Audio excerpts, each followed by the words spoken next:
Welcome to a new occasional offering within Black Man's Corner.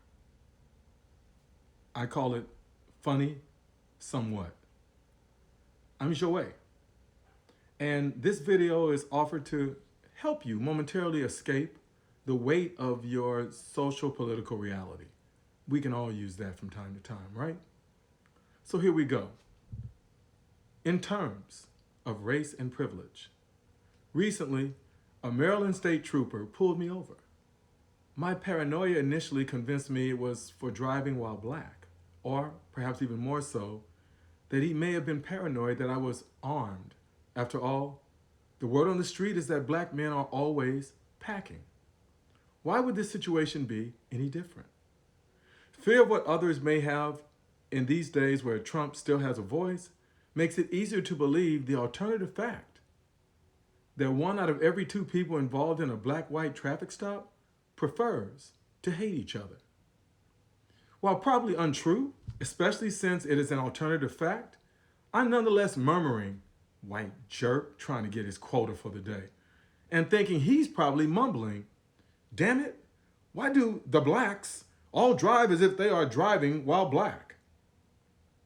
As I pulled over to the side of the road, I thought, if he actually asked himself, why do the blacks all drive as if they are driving while black?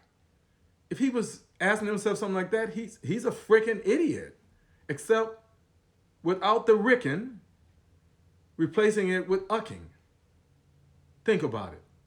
Nonetheless, I exhaled thinking, as black as my brownness allows me to be, for once, I'm not the guilty one. I was ready to banish this overzealous cop into my afterthought bubble, and then, voila, he gave me a warning. All the profanity I was going to unleash on him, in my thought bubble, of course, had been situated as profanely as I could organize it.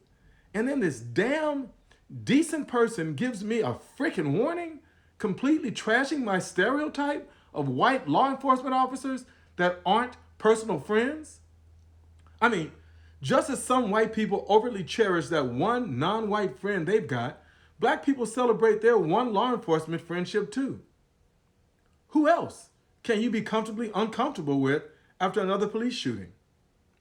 Some probably considering it one less intense pistol whipping they'll have to recover from if unavoidable, while others are concerned that their so-called Negro card membership may be revoked. One white cop friend is a blessing, perhaps even a strategy. More than one, and you can easily be seen as an informant working for the man.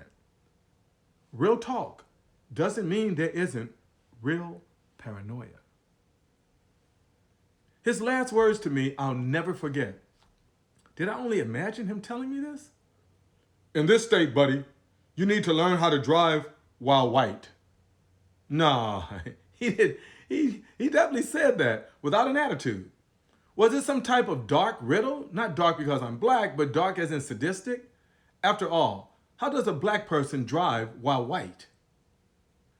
After days of that question never leaving me, not even momentarily, it hit me.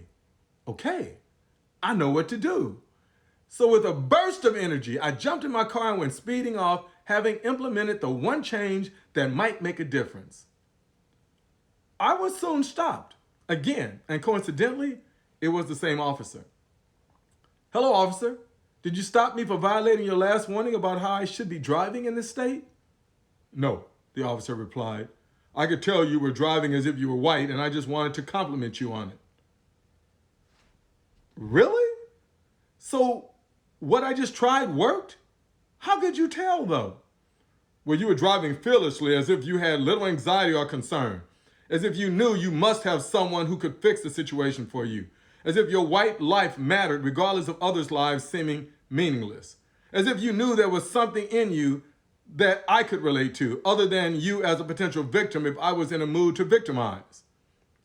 You were driving as if any law enforcement you encountered would resemble your uncle, a brother, or coach. So you weren't only driving white, you were driving white male, with no thought of a female cop. I was doing all of that, wasn't I?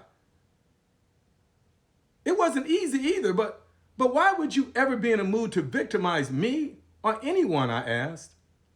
Oh, that's easy enough to answer. Waking up on the wrong side of the bed, didn't sleep well, haven't had intimacy for years if you don't count those times I took matters into my own hand, which is always quite messy. Never ever having a friend of color, and so the hype about minorities was easier to believe. Waking up on the right side of the bed and with the thought that today every black man will remind me of the black guy who took my girlfriend away from me in high school. A woman of color was promoted over me.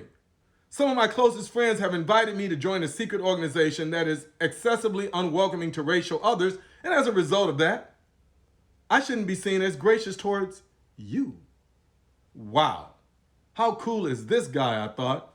Any chance of stereotyping him as a punk-ass hater who must have lacked power in high school, but now with the badge and gun thinks he's the man, literally and figuratively, was immediately pushed from my mind. His honesty made him almost as cool as someone trying to be as cool as me. So all I could say to him, with no shred of antagonism at all, was, "Thanks so much, officer. I'll never drive non-white again." Now, I said this with not a shred of edginess, no hint of me protesting to the mayor, or resentment revealing itself through sarcasm.